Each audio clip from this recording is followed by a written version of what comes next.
bunch of things, right? So if you want to learn more about vectors and what they're all about, that's a whole other course called Vector Algebra.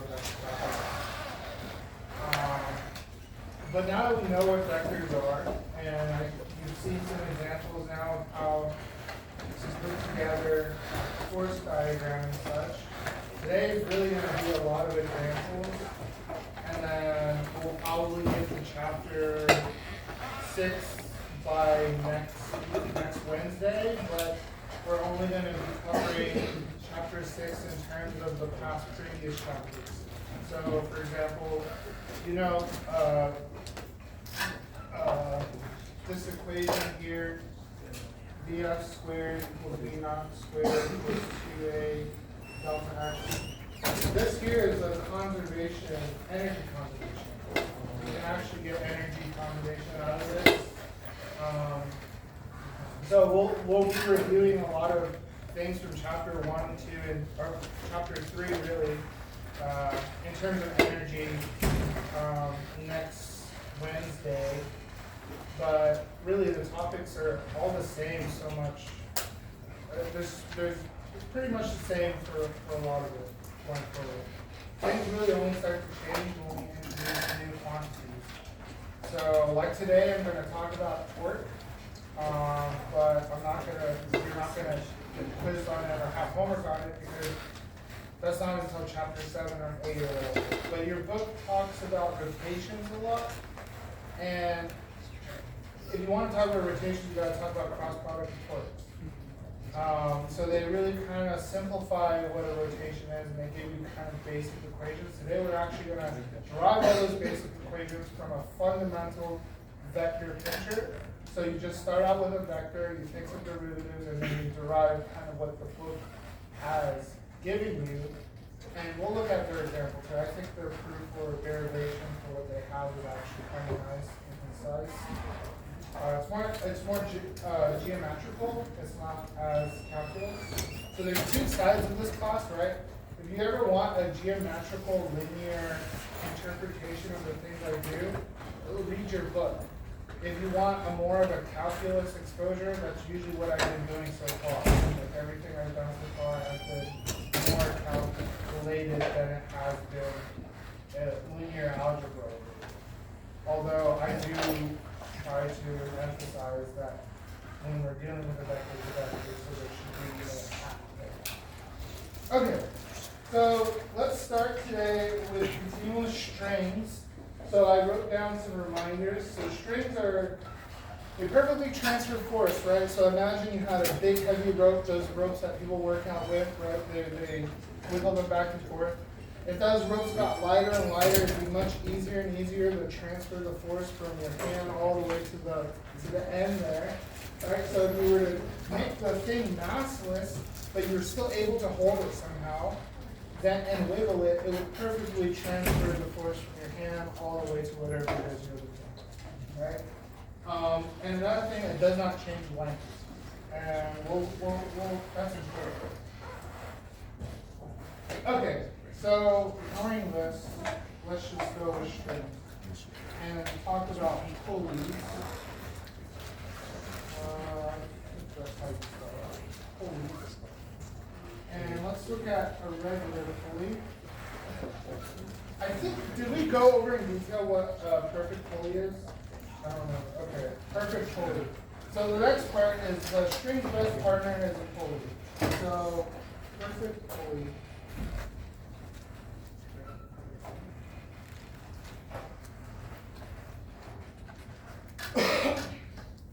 Can anyone guess, does a pulley have mass or no? No. Yeah, it has no mass. Yeah. No mass. Does it have friction? No, it shouldn't. It should have no friction. We'll get back to this when we talk about rotations in chapter, I think 7 or 8 or whatever. Basically, when you deal with a pulley, until we get to moments of inertia, these are treated as no mass, no friction, and they change direction of string forces. So we change tension in string direction. So remember from Newton's first law, well, it's not really has to do with Newton's first law, but in physics, when you have a force and you want to change the direction of a force, you need to have energy. So you usually have to have some sort of loss of energy into the system or what have you. So when a string wraps over a real pulley and you pull on one side and the other side tightens, what happens is the string has, you can think of the string like a chain that transfers along up and around the pulley and changes the direction. But how does it just change the direction, right? It can't just change. And the pulley there is what does it. It adds an extra vector. So you just draw it here. So you have tension, right? So this here directs it. In a real case, this force of the pulley directs this, which causes this to change, right? And then this whole thing here has to equal 0. So the sum of forces on this thing equals 0. Because the thing isn't moving, right? So you have F minus 2t equals the sum of forces, and it should be 0. Because the pulley doesn't move, it attaches somewhere, and then it just sticks there. And then this F would be, I guess, if you have a ceiling here, this would be the force on the ceiling. Force on the ceiling.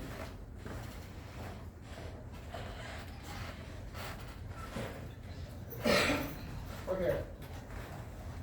So, but it has a better use, and it's called a mechanical advantage.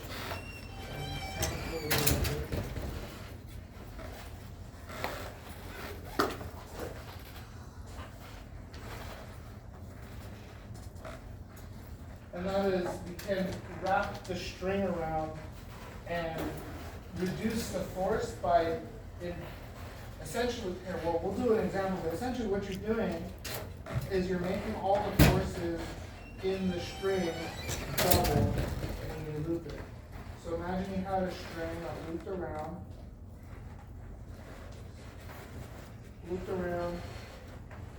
came up, attached here, and then attached to the wall. And then this here attached, and attached to some mass. Or MA, so as a weight WA. And then usually these are attached in some way, right?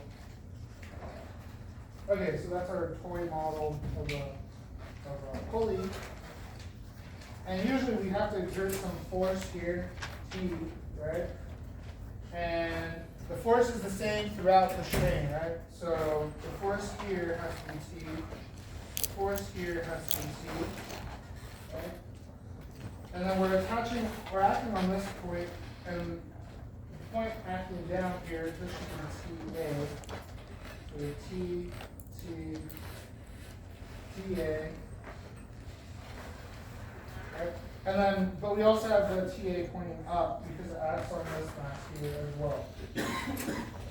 And the question is, how much tension do you need to actually lift the mass, right?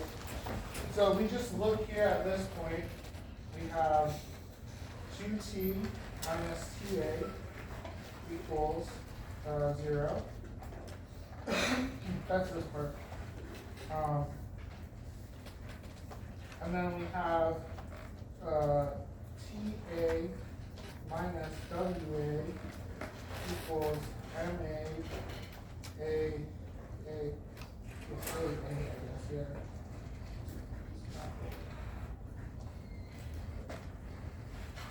And that's that, right? So notice I said that this is 0. This has to be 0. It's always 0 at this point of interaction, right?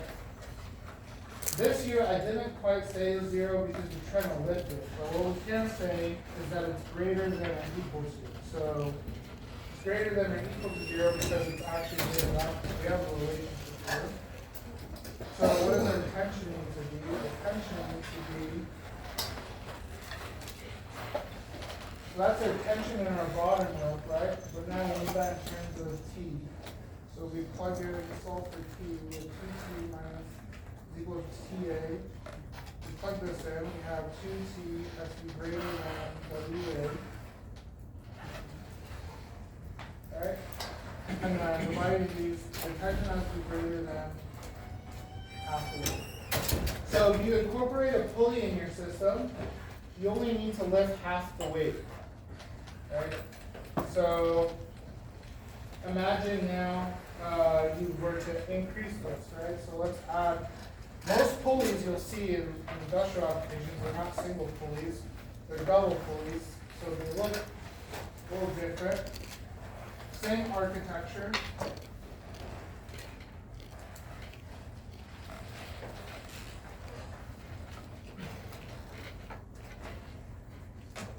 By the way, I hope all of you, when you do your homework, you draw out your system and label things and try to like actually do the problem, because that's basically how the exams are going to be. Don't bet on multiple choice all the time, right? Because some of these courses are not. Some of these problems are just better done as a single problem, right? So your next exam, I don't know if we'll have multiple choice. It'll probably be maybe 2 problems broken up into parts, kind of like the second part. One will be something I do on the board here, taken from there, inspired from there, and then the other problem will be taken from your homework. So, and it will be a problem where I can incorporate all the topics and, categories of things. For example, I'll give you an example. Okay. So try drawing along here. Okay. So now imagine it goes up, it wraps around, comes up, but it wraps around again, comes down, wraps up, and then finally connects. So it goes around twice before connecting to this top center. And then we have our weight obviously here. We have WA, TA. And then we have, again, we're pulling T here, so we have T, T, T, T. Right? By the way, I'm dropping the arrows, I'm sorry, but sometimes it's just better to write it out and hope you understand it. All right, so let's do this. So let's do the force body diagram for this one, this point here, right? So this is 4T minus TA equals 0. That's our first one. And then for this part, we have TA minus WA equals MA AA. And like before, we want to know when this is just about to move, so when it's greater than or equal to 0. So we get a similar answer, and we just plug this in for 4T equal TA, which is greater than WA. So T has to be greater than WA over 4. So you only need to pull with 1/4 the force on the strain if you include a double pull. So that's an example of mechanical advantage. Where is all the force, where's all the energy needed going? Anyone guess? Where does it get lost to? Like, why do you need less energy now? It's easy to see when you have this, right? But where's the energy? Did you gain more energy? It has to be lost somewhere.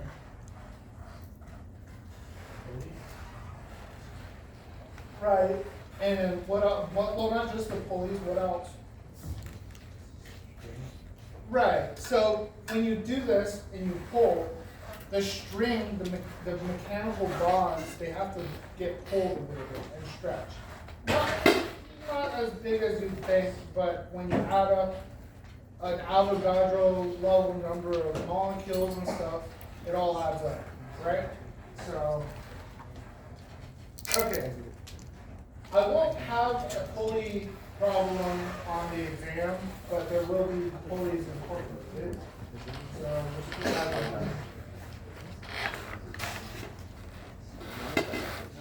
A good example of a problem I like to have is a pulley system. So suppose we had another incline plane. And we want to haul this big mass over some incline, but we want another mass to help us, right? So we have two masses, we have MA, MB, this is T, we have the weight, D, we also have this weight. You should add the angle here to make our problem easier. And remember, you don't have to add this angle. I always add it because I like to just do everything in the rotated frame. And you have your normal vector. Then you have your weight vector. Then you have this dotted line. Then you have theta there. Right? Everyone knows how I get that theta, right? I just drop it in there all the time. Everyone knows that, right? How I got it. So I'm going to just draw the straight line here down. If you look at this is the right triangle. So this angle has to be pi over 2 minus theta, right? And if these make a right triangle, then this angle has to be theta. See that? And since these two lines are the same and they're parallel and they intersect the same horizontal line, you can say that it's also theta. Okay. And we have friction. Normally your book draws friction down here on the floor. I'm just going to draw it here. And here's where you got to read your problem, right? Are we going to put static friction or kinetic friction? It really depends on your problem, right? So if the problem says you're not moving and then you start moving, you want to use an S, right? So finding when this thing starts moving is usually you use S. But if the thing is already moving, so if it's already moving, if already moving, use FK, right?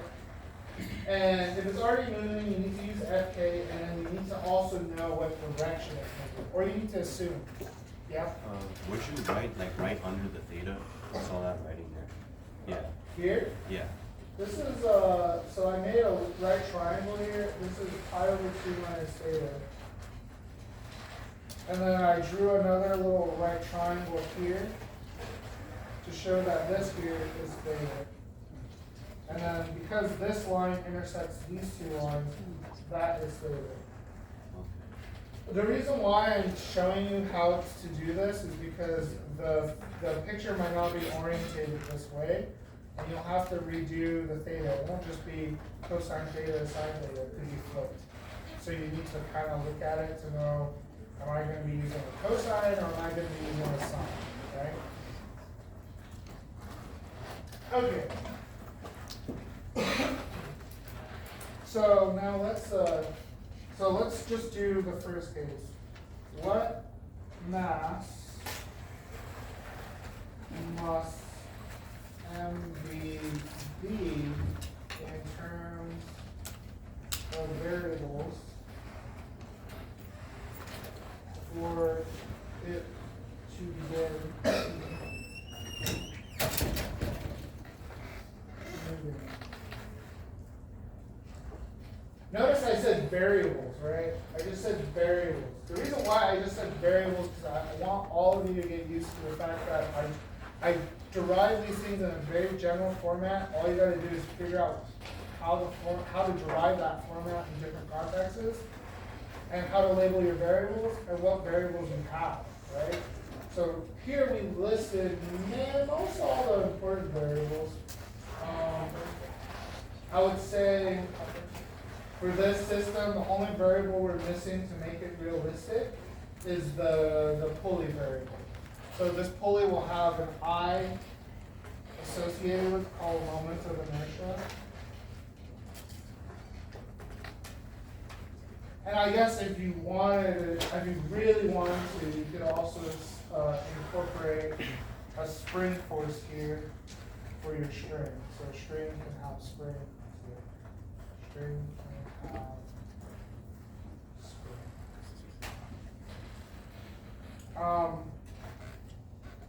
Which I'll do a spring force problem, a spring example coming up soon. Okay. So let's just write out all of these diagrams. So the first one would be, actually let's label this. This is I, this is J, this is Y, this is X. And I want to label them, and I want to make some other important, actually we'll do that just later. Let's write out the equations first. So equations for object 1, right? NA, right, we've got to write out problem. So the wave goes this way and then it points along this way. So this would be W cosine theta, W sine theta. And so for the sum of forces along I hat, we have Fs negative I hat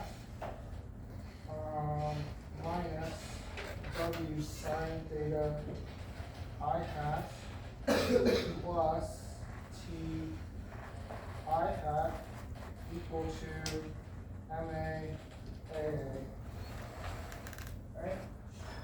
The W, that's just the weight of. Yeah, that's just the weight. W is just mg. So W is mg.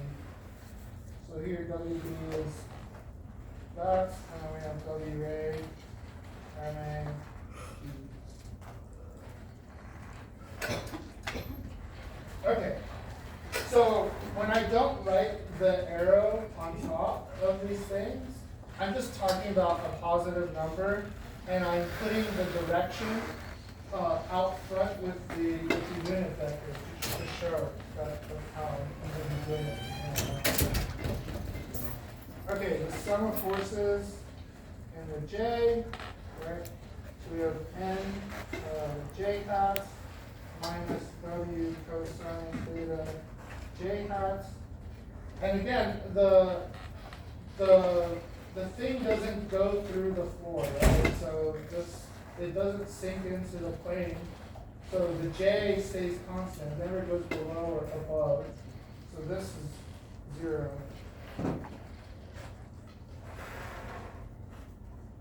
Okay. Also, this is AA along the plane. Actually, let me just put plane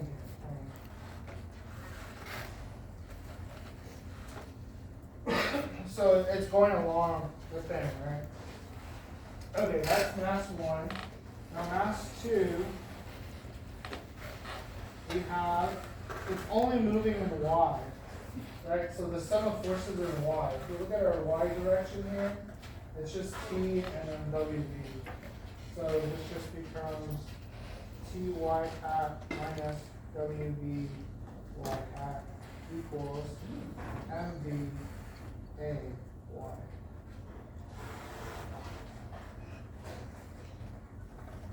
Okay. Now, the question was, what must MV be such that the thing starts moving, right? So we want this to be greater than 0. And so let me write it out here.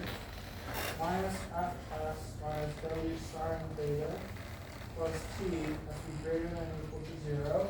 So that's our first condition. From our from this equation, we have the relationship that N has to be equal to W cosine theta. right?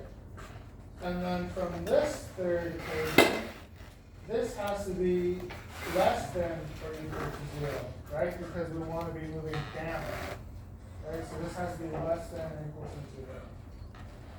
And so we have t minus wd less than or equal to 0. Okay, and now we want to solve for wb, right? So wb needs to be greater than or equal to this tension. What does this actually mean physically?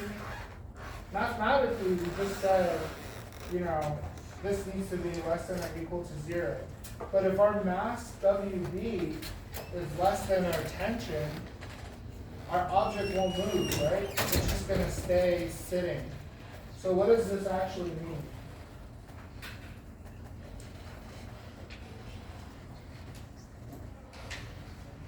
What this means is my tension needs to be greater than whatever mass is set. That's kind of what that's what it means. So there's two ways of looking at it.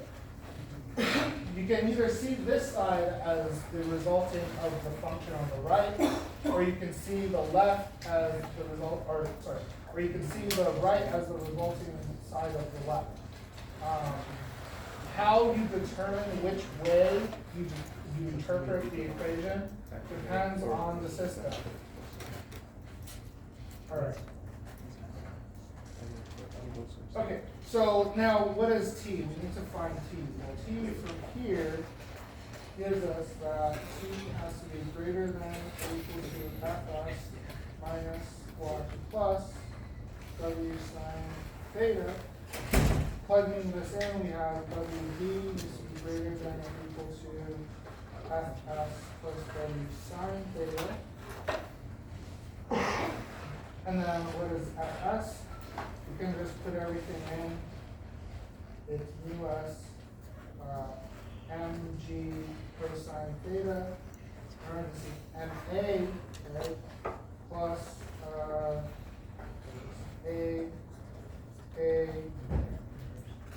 and b sine theta, and then this becomes mb b with s and a less and g cosine theta plus ma g sine theta. We can divide out our g's and b.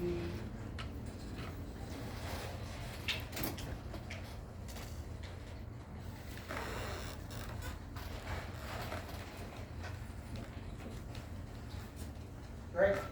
So that's what your mass needs to do. Oh, sorry. No G there. Whereabouts did the cosine come from?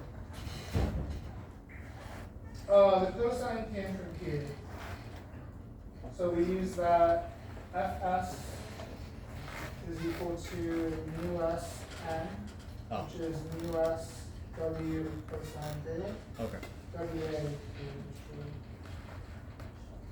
Okay, so how do we read this? This isn't saying my mass should be less than this.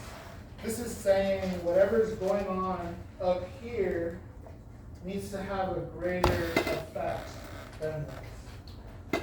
So in other words, my mass MV needs to be just greater than this value, right? So in other words, you could kind of say MV has to equal this for the thing to move. Because if it didn't, if it's less than that, the thing won't move. The tension on top is greater, right? So it has to equal this. Yeah? When you went from t minus wb less than 0, how did the sign happen? Oh, because you only flip this when you add, when you multiply. But wouldn't wb be greater than c? Let me see. Did I flip this? Maybe I did. The argument should still be the same. Hold on. Oh, yeah. No. Oh, yeah. No, you're right. Yeah. No. This is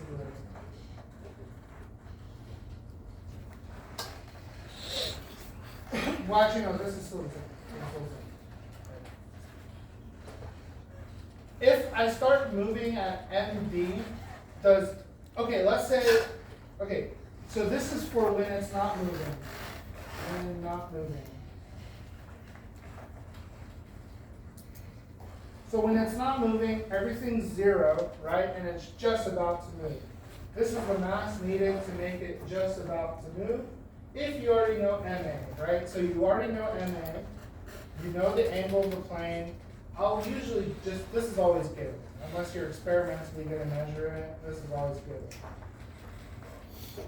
given. This could be a multiple choice question, right? So for example, in the case of the mass when it's not moving, if it were moving, so let's say MA were the mass to be moving, would MB need to be larger or greater to keep it moving?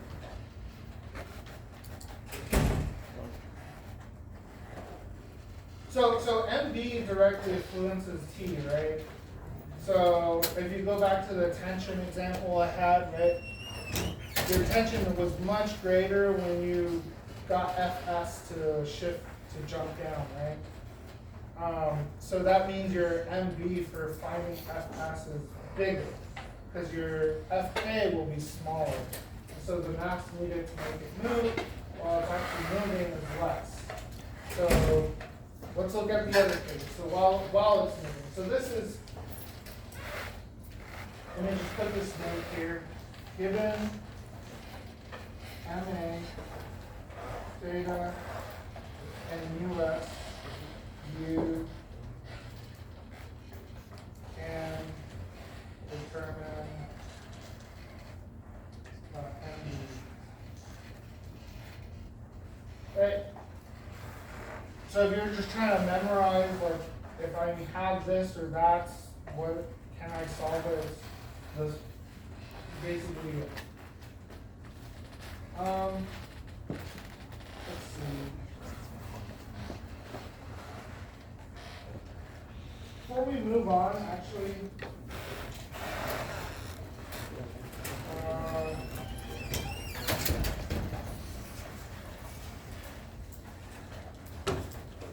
what is the acceleration of MB and MA? Like the total magnitude. Are they equal? Are they not equal? They should be equal, right? So, because the mass, when it moves down, this thing moves up, right? But what if I had a double pulley? So there were something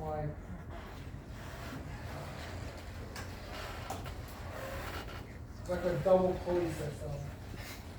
Would the acceleration be the same or different? They should be different because up here where you have a double pulley type system, you're changing 2 lengths, right? So this is, let's say this is length L. So you're changing 2 lengths L here, whereas you're only changing a length L here. So there's a difference between the 2. Actually, should I provide that? I'm not going to ask anything on it, but I think it's important. Yeah, okay, let's do it. So, difference in acceleration from pulley systems. So, imagine you have a pulley.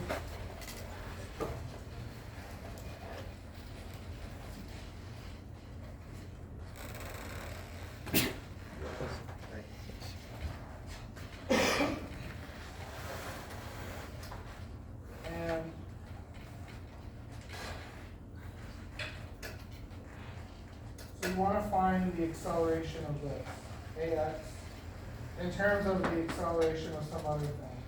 Let's call this, I don't know, we'll just call this MA, and call this MB.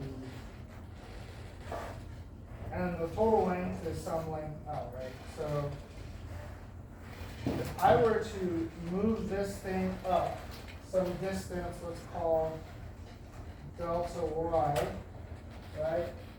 How much of this L gets shifted, right?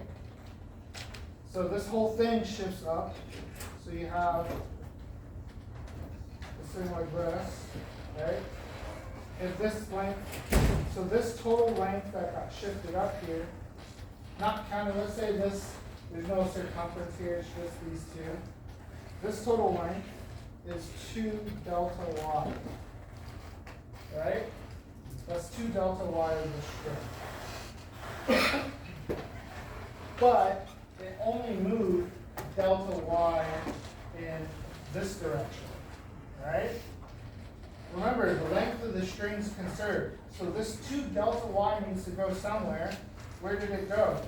It went here. 2 delta y. Right? So your, how do I say this? So this length, let's call this L. So your L is equal to 2 delta y. Or in other words, your motion along delta y is half the speed along L. Right? Does it make sense? So this is actually a very simple derivation, but if I were to ask you a double pendulum problem, or not double pulley problem, if I were to say find the accelerations for these two, you need to account for this, right? Because this is really, think of this as delta L, delta Y. So if you were to take derivatives, so taking derivatives, you'll find that 1/2 A plane is equal to AY. Right, so your acceleration along the plane with a double pulley is 1/2 the acceleration, or sorry, your acceleration along Y for this portion is 1/2 the acceleration along your plane for your other mass. Perfect.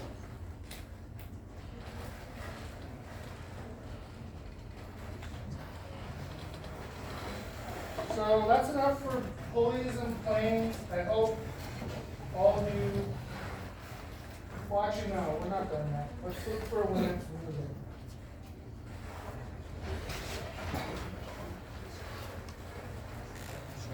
So I'm going to do this a little bit faster.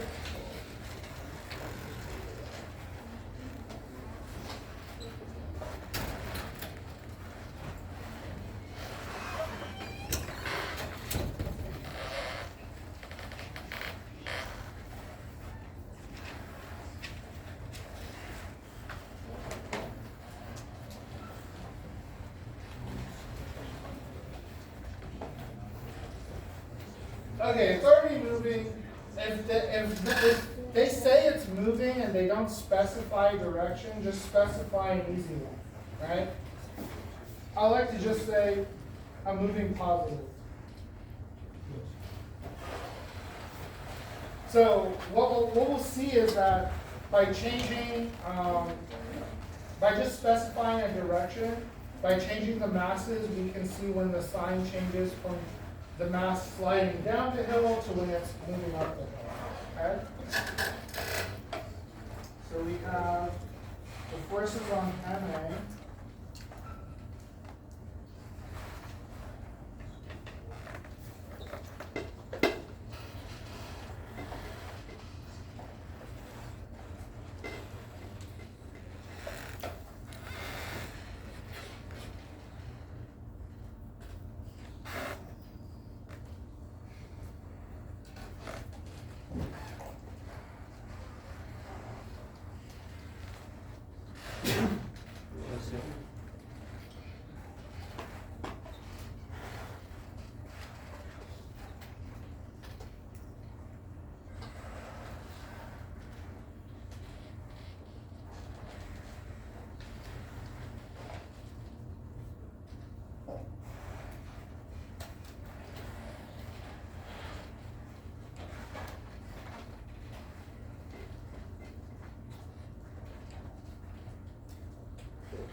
for those of you who, I might do a double pulley.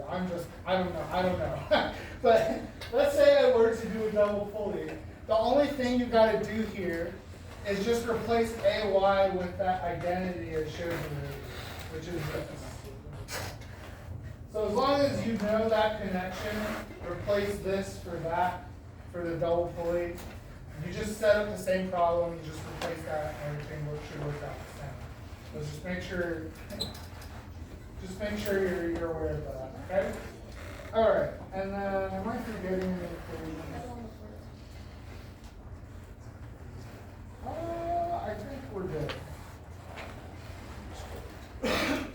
So we're going to use a different identity, which is the single pulley.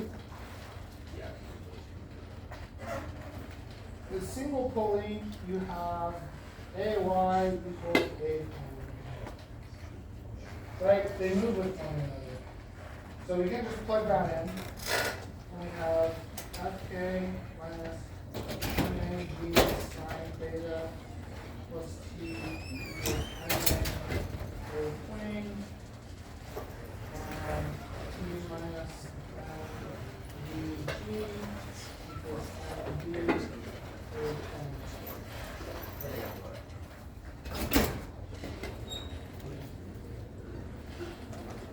And we can subtract these two with FK minus MA sine theta minus T plus MD equals. So I'm subtracting these two equations, that's why I get the, hold on, this is plus. That's why I did the plus minus T, and then I got minus MD, and then I'm going to have MA minus MD, so I'm just actually write it out already.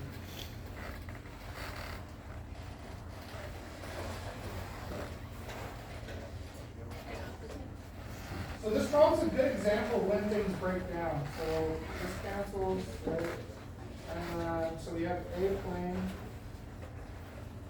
is equal to minus FK minus MKG sine theta plus MPG all divided by MA minus MB.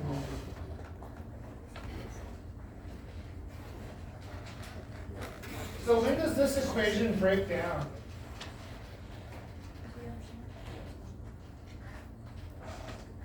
Does anyone understand what I mean break down? No. Okay. So when the equation breaks down, it means that it goes to infinity. Right? So there's an infinite solution here for this equation. When does this equation become infinite? Yes, when the denominator is 0, all right, and that's when MA equals MB, right? Why is it not defined when MA is equal to MB?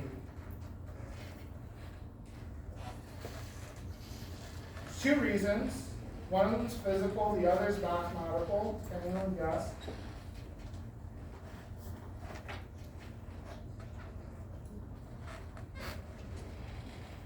Physically, if MA equals MB, it might not necessarily be moving, right? The tensions might be equal. So that's a physical reason you could say.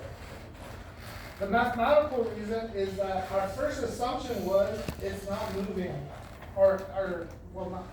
it's not still, right? So if it's not still, then we need to find a relationship for when those things make it still.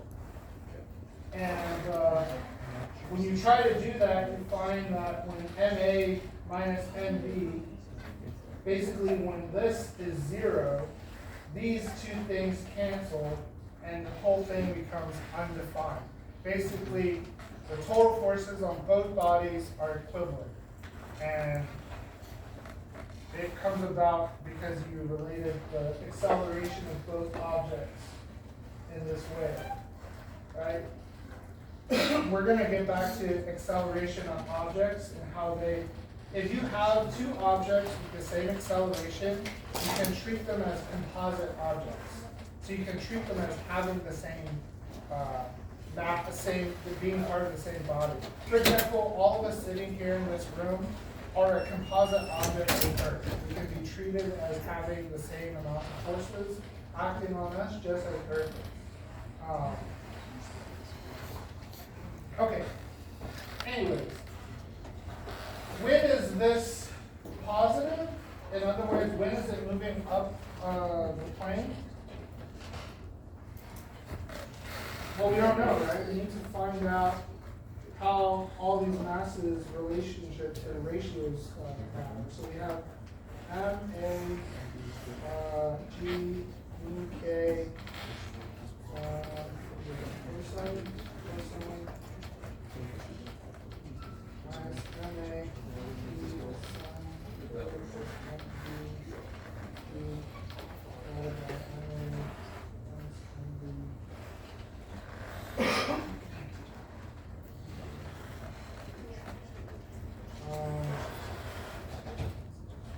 so I think from here I am going to factor out MA.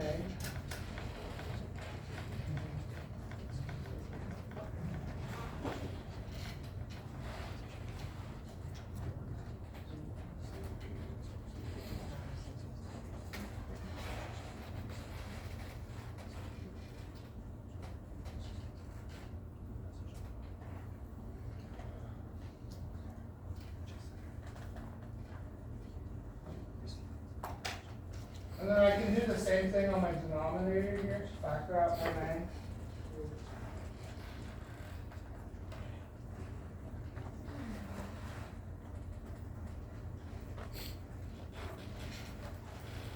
You could also factor out a G, but I'm just going to leave it.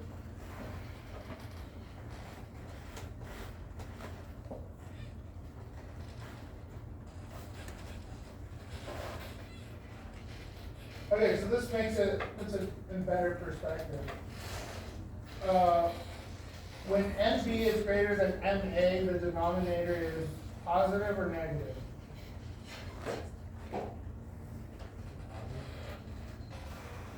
Well, you have MB, it's greater than MA, so this is greater than 1, right? So 1 minus something greater than 1 is negative, right? So that means it goes down, right? Sorry, it doesn't go down. It goes up the plane, but it's still negative. Why is it negative?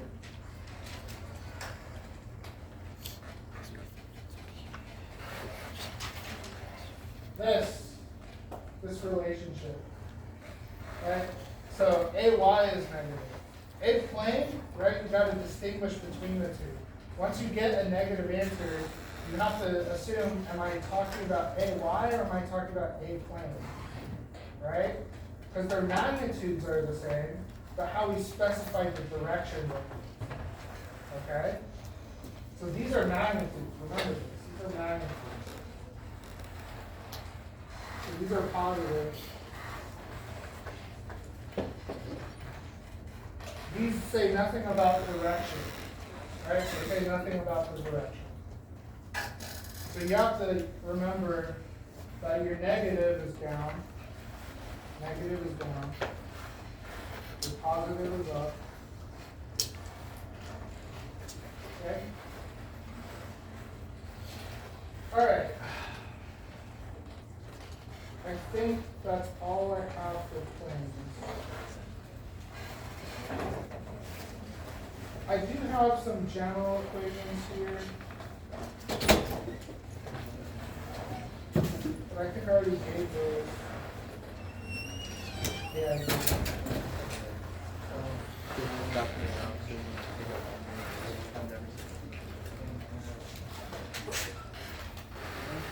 Okay, let's go back to.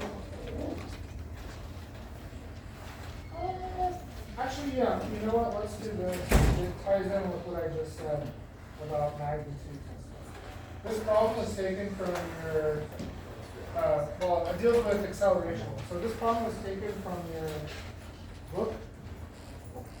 It is an example that you were given. So you have a milk carton. It's like half a kilogram or half a gram or in there. And we have some weight contribute.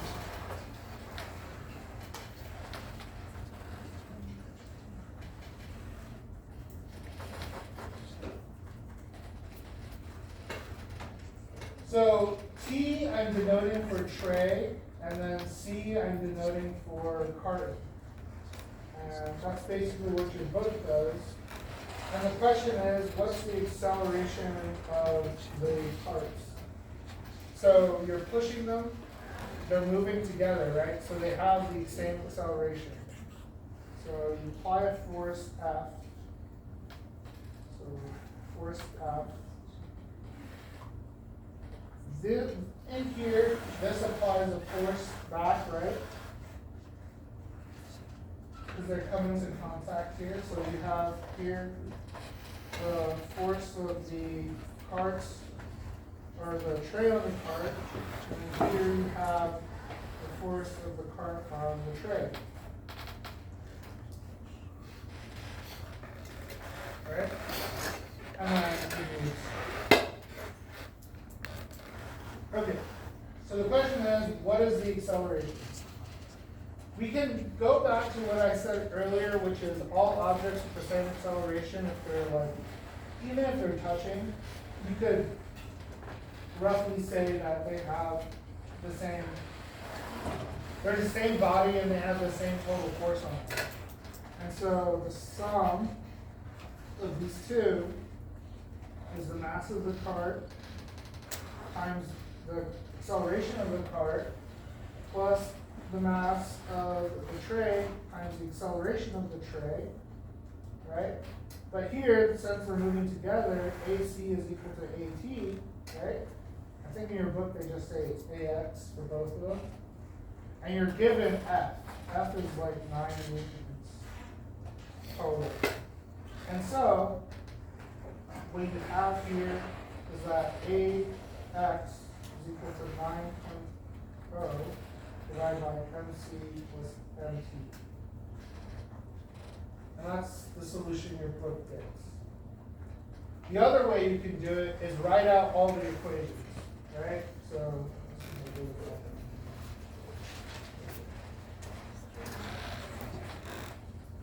we write them all out. The forces on the tray.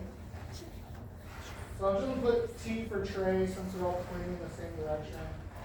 Mass of tray, acceleration tray is equal to minus the force because we're pointing in the minus direction, plus the force of the cart on the tray, and then you have the sum of forces on the cart, which is the mass of the cart times acceleration of the cart, which is equal to force of tray on the cart. Right? Yeah?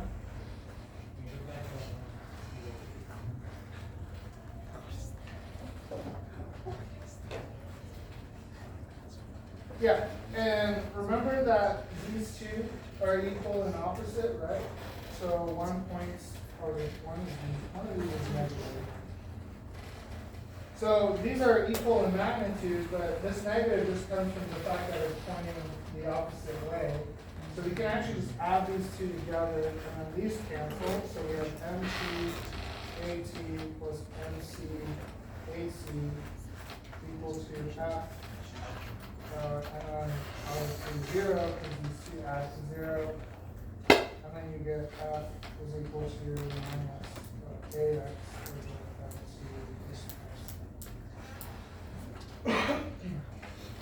Why did I get negative? Why did I get negative here but not negative here?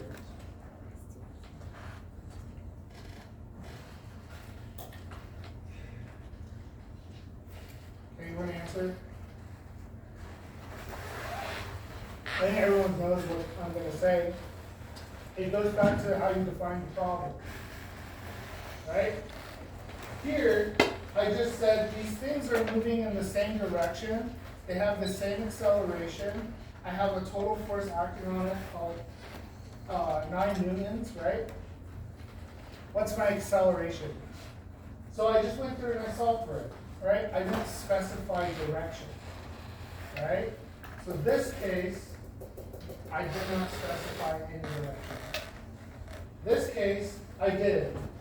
It's encoded in here where I put these negatives, right? And I get a negative because I'm pushing this way, right? I defined it such that these directions were negative, and now I'm pointing this way. So my cart is moving exactly in the direction that I specified. Okay.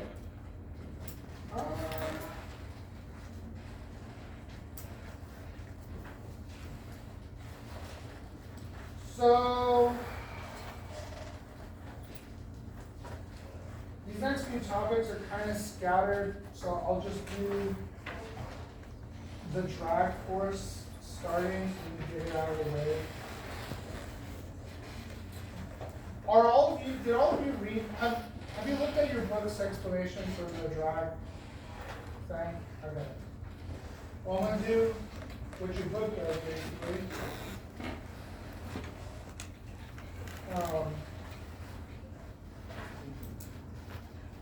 Just to get a final equation. So you have some F, you have some weight, right? F is equal to K mu. And so let's write off MAY is equal to minus KVY plus MG. This is just a free fall object. If we were to write this out, we have M dVy dt equals minus KVY plus MG. And then we split this differential up so you can integrate it.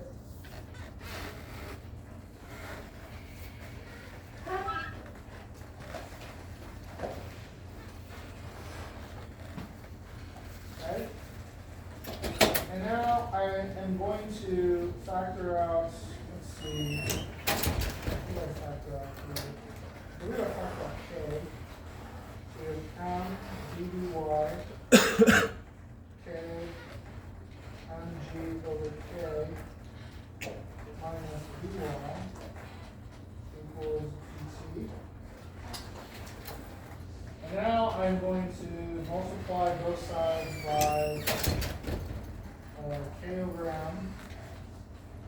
Right, so I multiply the whole thing by K over M, and I'm left with this final form integral.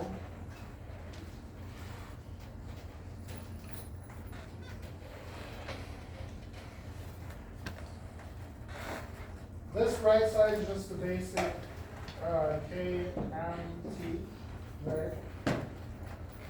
So this is if we're going from 0 to T. And then on the left side, though, we could go from V naught to V. So your book doesn't do this. It kind of starts you out assuming V naught 0. I don't want to do V naught 0 because a lot of problems you'll encounter, you won't start from 0 velocity. You'll start at some velocity, and then you're going to be asked, oh, at what time later do you reach some other velocity, right? So we're going to do V naught, and then we're going to use this identity interval. I'm not going to go how to do this integral. There are many, many, many ways of doing this integral.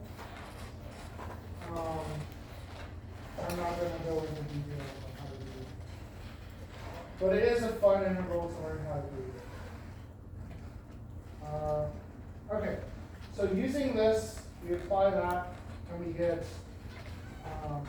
integral natural log of mg over k minus vy,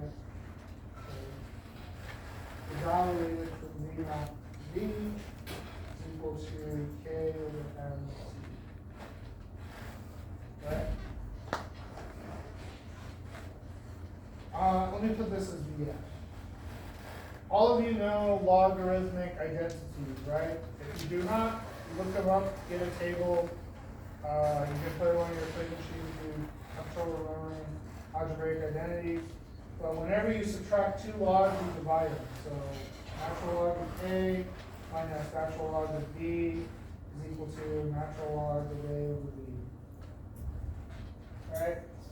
So plug in VF minus the log of that with V naught, we get the log of mg over k minus VF divided by mg over k minus V naught is equal to km. And you go through and you plug in what your book gives you, you should be able to derive VF equals VT 1 minus E km, where VT is equal to mg over k. This is called your terminal velocity.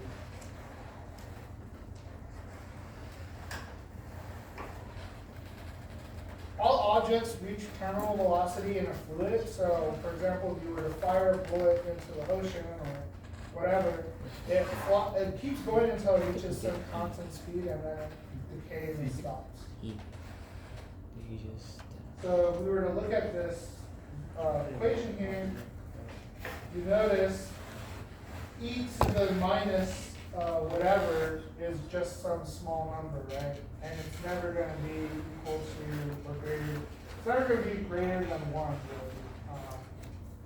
So, but it will become, sorry, 1 over x, right? So this is 1 over ex, right? So if our time gets really, really, really large, this becomes a really big number. So this goes to 0.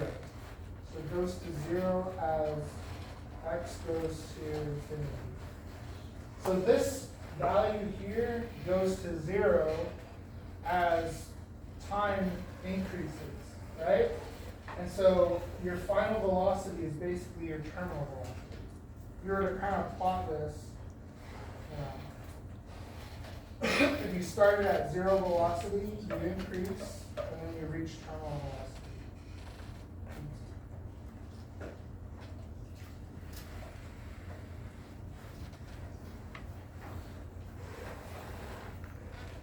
I want to kind of look at this damping constant. This damping constant, you won't really find it much outside of this class, because there's real ways in which they do it. But it's important to know because it's great for approximations. So let's assume an asteroid. An asteroid has speed v naught equals 18,000 meters per second, and then enters the atmosphere, and VF equals 2,000 meters per second some time later. Right? What is the damping of the air? Can anyone guess how to do this?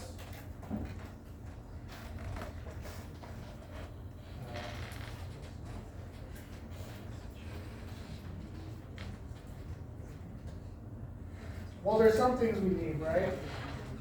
Well, we need to know the distance, right? So delta x. Delta x is how far it took before it changed when we measured that incoming speed. You can kind of think of it like the 18,000 speed up in space, right? And then when it enters our atmosphere, most asteroids are around 12,000, right? So that's kind of how I got them. And the upper stratosphere, right? Most of them are sectioned in layers of 10 kilometers. So we have delta x about 10 kilometers. And most asteroids are actually pretty light. They're not super heavy. So I believe I used the mass of, let's see, 100 kilograms. Right?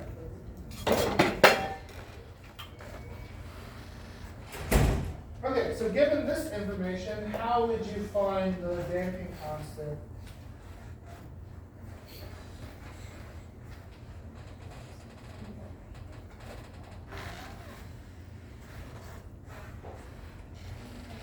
So when we write out this problem, MA equals minus KB plus MG, right, what are we missing?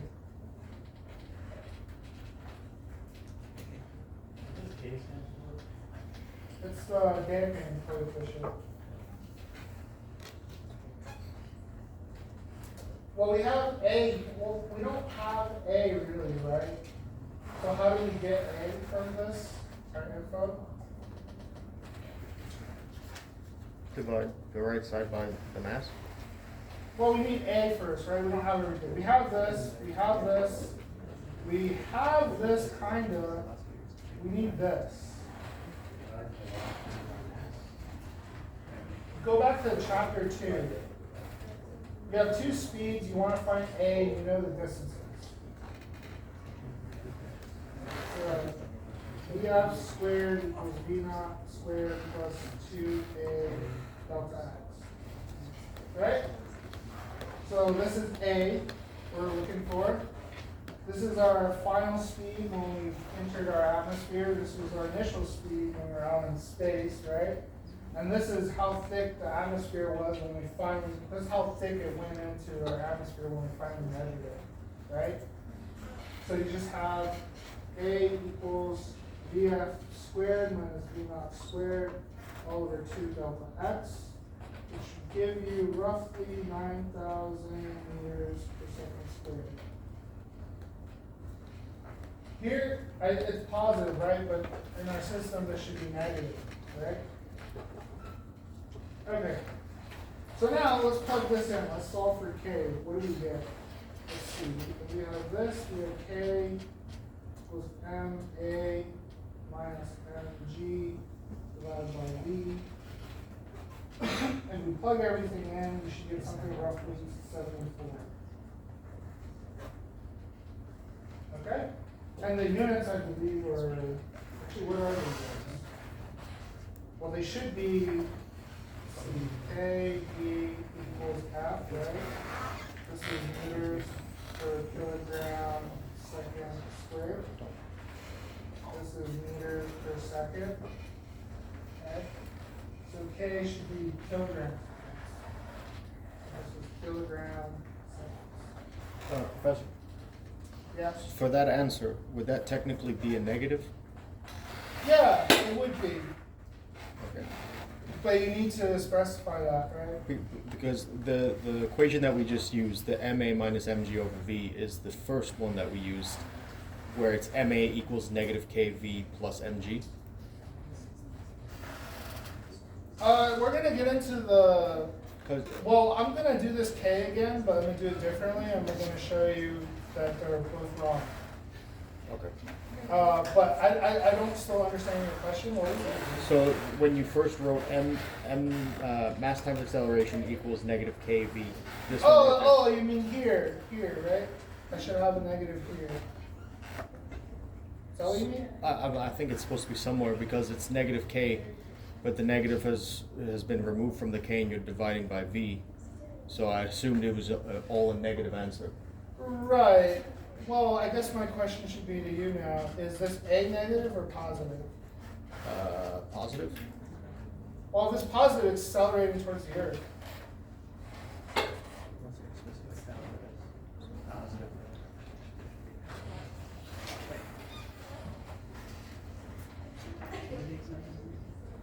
Well, it should be negative, right? Because it's dampening, right? It's slowing it down? Yeah. So I just wrote it out. I didn't put the negative, but yeah, it should be negative. This is negative. Everything should be positive. Okay. But if we were to use K equals mg over v t, right?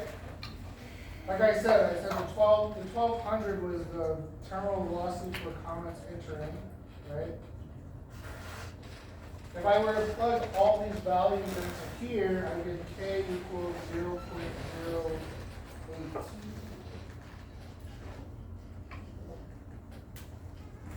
So why are they so different?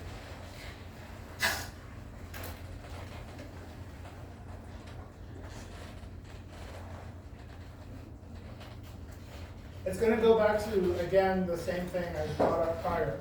How is the problem constructed for this equation? Were we initially moving at 12,000 meters per second when we derived this? No, we weren't, right? So that's why. That's one reason why. I would say this equation is your most correct equation out of all these equations, right? And it's because this equation just deals with the state before and after. It doesn't say anything about what goes on in between, other than maybe how far it traveled, right? So just keep that in mind when you use these equations and plug things in. Just ask yourself, how is this thing derived? And does that match what I'm actually working on? If it doesn't, then chances are I'm using the wrong equation.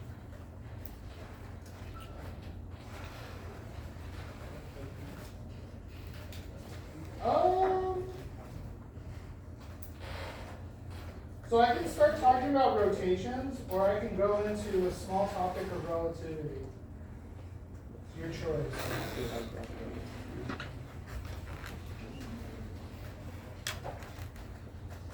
Actually, you know what? I'll just go with this because I see people do this.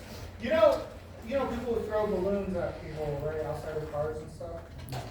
You know, people don't realize how fast some of the balloon is actually moving. It's moving as fast as the car plus the speed at which you throw it, right? So now imagine if you were to throw that and the plastic were to perfectly cut the eye. And then a balloon doesn't pop, right? It has a ricochet, right? So what that does is it creates a suction on your eye. And people get their eyes ripped out by balloons hitting them in the face. So just so you know, but how fast the speed is moving is roughly, I believe, let's see, car goes roughly like 18, 20 meters per second. So if you throw a balloon at someone's face at roughly around 20 meters per second, and the balloon doesn't pop, it can warp and suck their eye out. Okay. So frame of reference.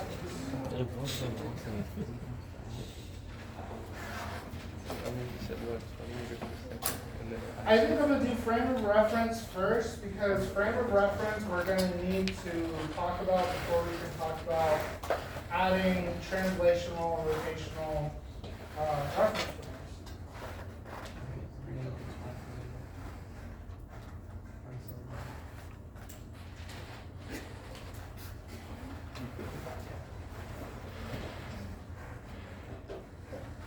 So let's say you have a car. Right? And then someone throws a balloon. Let's call this MV for balloon. This is the car, it's going at speed VC. The balloon goes at VB. Right? Someone's standing here. They're not moving, so their initial speed's 0. But what speed do they observe? So that's the question. So can anyone guess the equation for the observed speed? What would your intuition say the equation should be? Yeah, VC plus VB.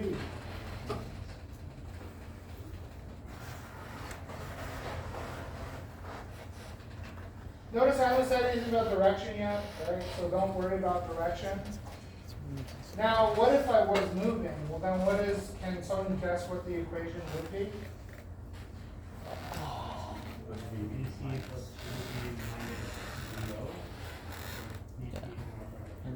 Assuming they're running. Don't do the minus because the minus will start confusing you. Right, so what I could do is just say VO plus VOC is equal to VC plus VB. Right? And then once you start incorporating direction, then you can kind of understand how this affects things. So let's look at, and you can see this a little bit more clearly. Let's say someone were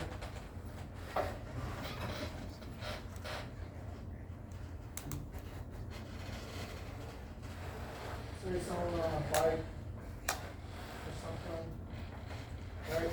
And they're moving at some v not equal to 0. Okay?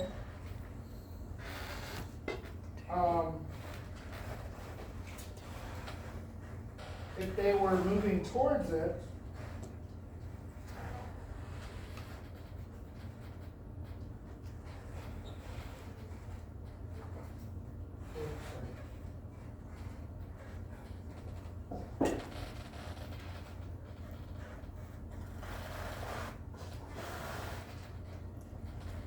so if they were moving towards it, so let's define our negative. So this is why I was saying don't worry about direction just yet.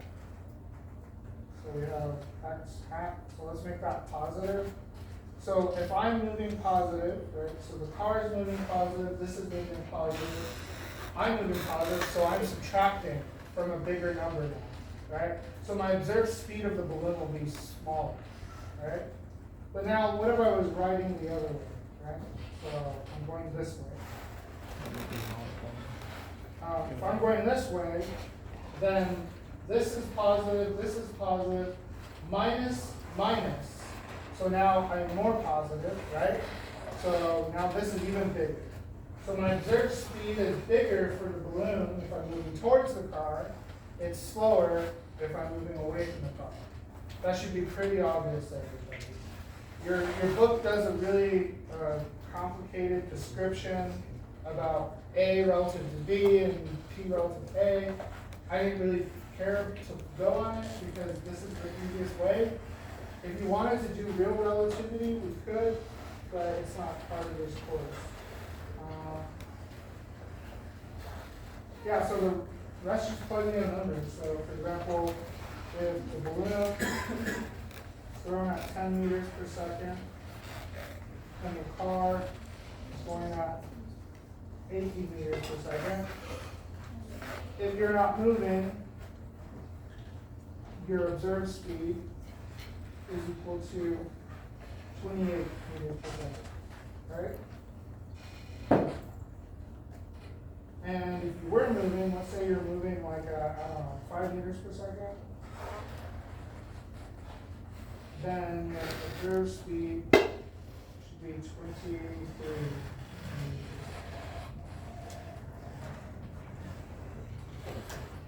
Okay?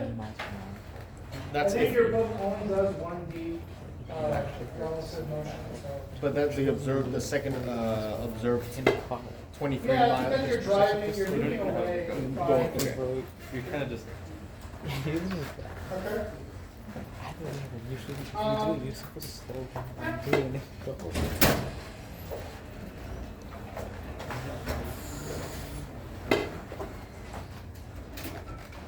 Actually, maybe we'll talk about this later, but it's just adding speed, right?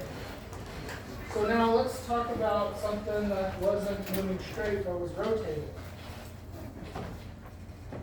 So let's say you have a wheel and it rotates.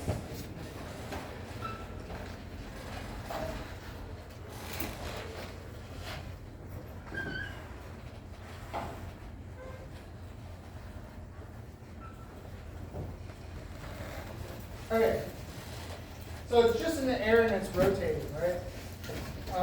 What's its translational speed?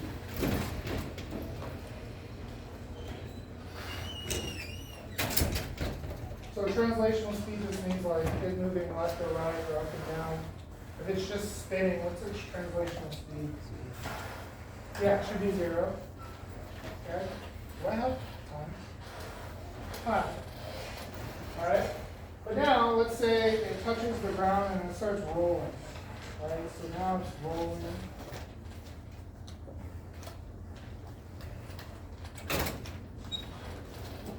And it's moving this way. At what speed should it move to the right if it's rotating at a speed v?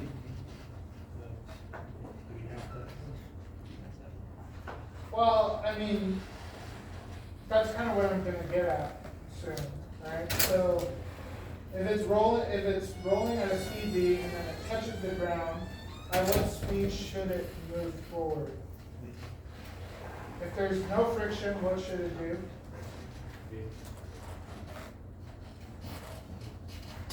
So I have a spinning wheel and it lands on a surface with no friction. Does it move at all? No, it won't. Think of a tire on ice, right? You put gas to the metal, the ice is very slippery, your tire's spinning really fast, but it's not moving. That's because there's a bunch of friction, right? There's no friction, right? So, but if there was perfect friction, how fast forward would you move in your car if your car was spinning at some speed? Yeah, it should move at the speed of the tire spinning, right? Okay. So, let's add the speeds now. So, right, we have two systems. We have a system in which the tire is spinning and it's not touching the ground. And then when it's spinning, but now it's moving, right? So translational speed here, so let's go back. Translation speed here was 0. Rotation speed, V was not 0, right? Here we're saying translational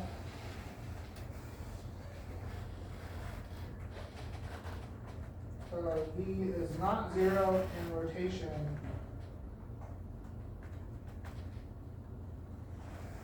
Does not do, right? So let's just add these two pictures together. If we were to add them together,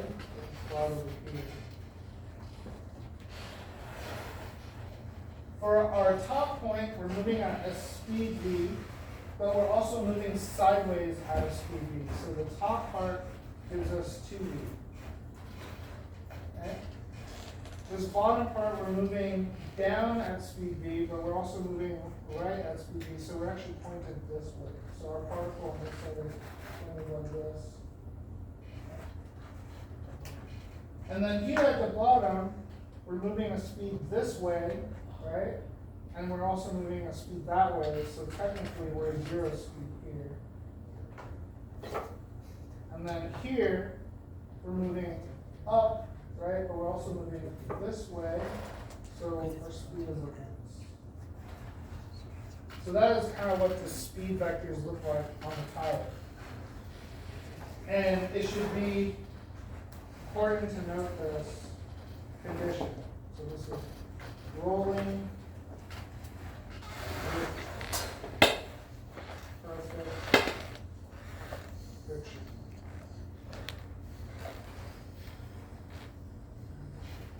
So it's equal.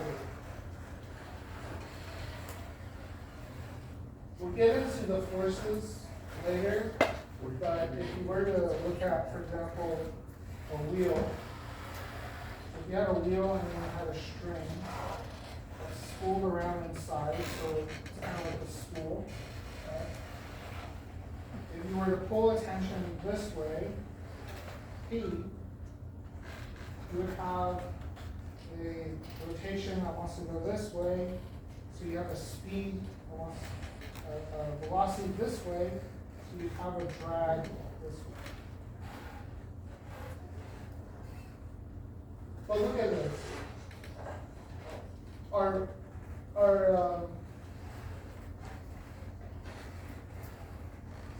yeah, that makes sense.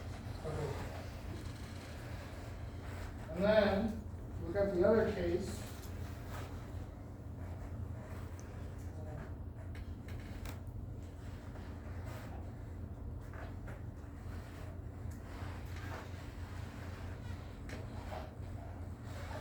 So we're pulling from the bottom. filter wants to rotate it the other way, you know, so speed goes this way, so the friction goes that way. Notice the difference in force direction from these two pictures, right? So in this picture, the spool will always move in what direction? The sum of forces always point where? So this way, right? So it's always going to move this way in this picture. So this is only a translational picture. Translational picture. We're not considering torques. We want to consider torques because it would be much stiffer.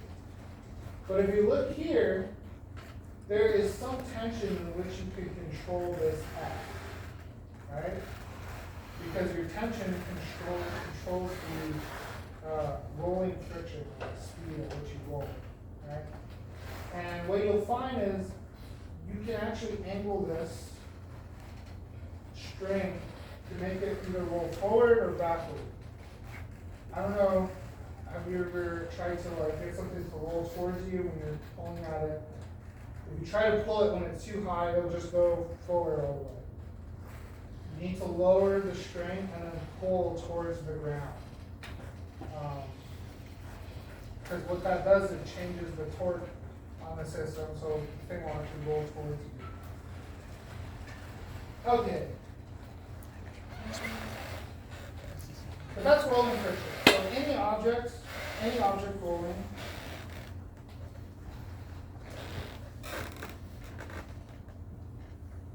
with no slipping.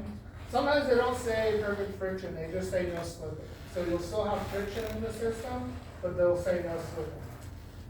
No slipping.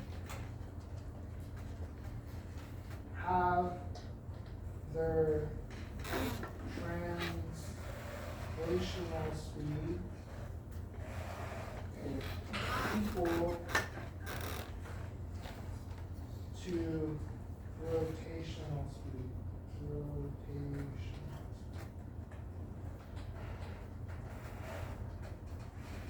So that's the rule for rolling without slipping, is that the rotation of the wheel will be the same speed as its horizontal velocity. This isn't true in real life. In real life, what happens is you actually have this non-uniformity in forces causes everything to bulge around the front. And you have here like it's like there's some bending into the ground, and the ground actually gives a little too.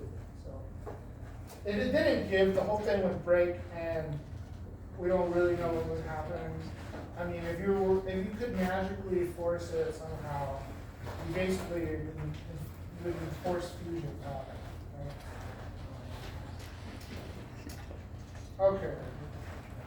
All right, so we're going to get into circular motion dynamics, but I was going to do that, but I think we'll wait till next class, because this is a lot of calculus. I highly recommend reviewing what your book does.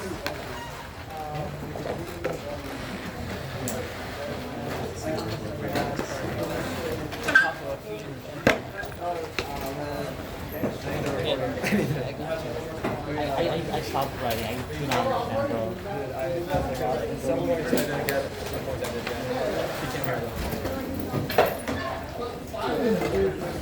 I gotta ask him. 5 minutes. See you, lad. Show me the recording. Can I take this? You gotta-